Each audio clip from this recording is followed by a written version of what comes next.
a todos vocês que assistem o Que História é essa, Max, neste momento. Talvez esse seja um dos vídeos mais difíceis que eu fiz. Difíceis no sentido de sentimento. Porque eu vou falar hoje sobre o reencontro mais doloroso da história.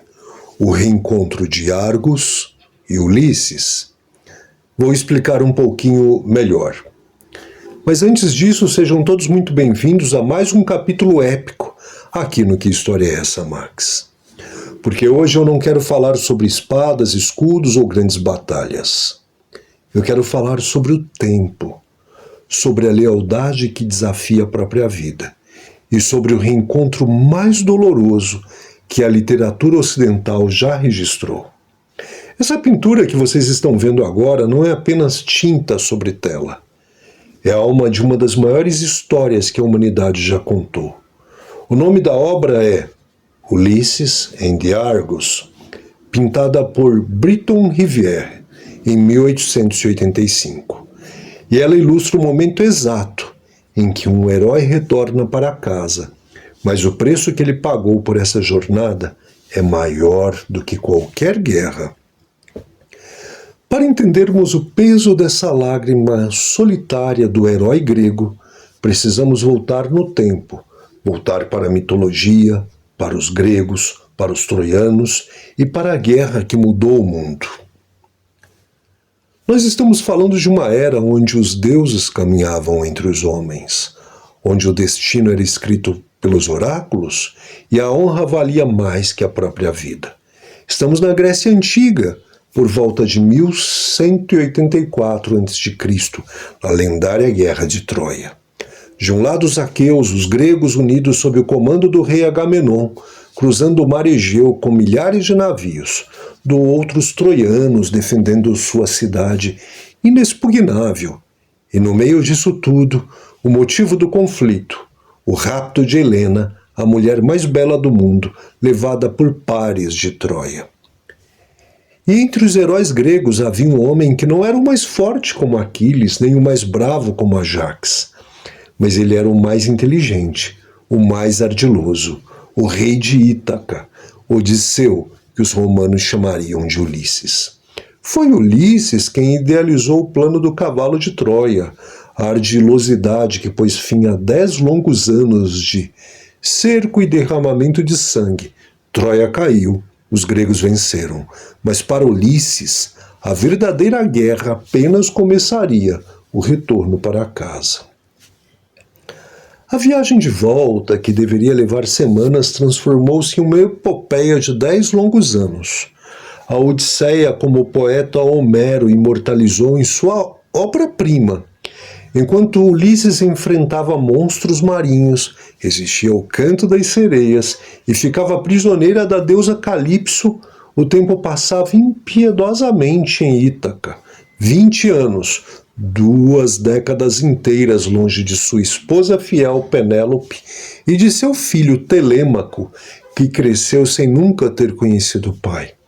A fofoca da corte dizia que o rei estava morto. Pretendentes arrogantes invadiram seu palácio, devorando sua riqueza e assediando sua rainha. A ordem, a honra e a luz de Ítaca foram perdendo a força. E, em algum canto esquecido dos pátios daquele palácio, um animal também esperava.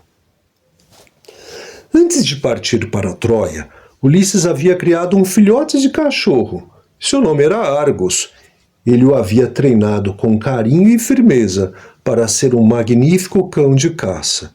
Mas o filhote mal teve tempo de se tornar um adulto, antes de ver seu mestre embarcar para a guerra. Durante os primeiros anos da ausência de Ulisses, jovens da cidade levavam Argos para caçar lebres e veados. Mas quando a notícia da morte do rei se espalhou, o abandono começou.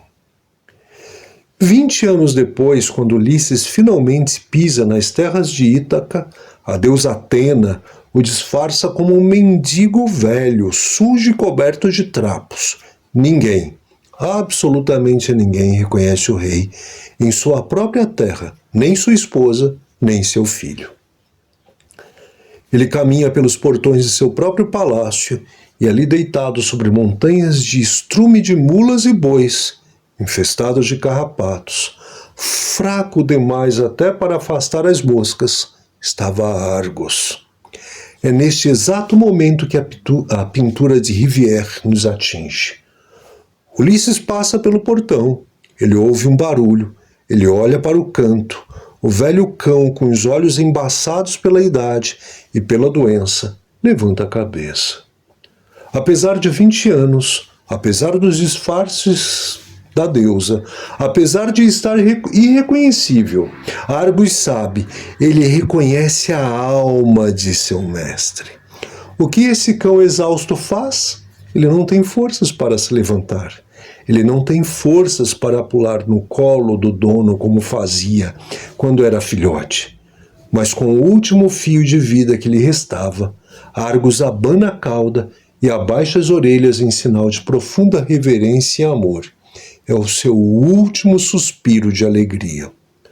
Ulisses, o guerreiro que enfrentou gigantes e monstros sem demonstrar medo, vê esse gesto.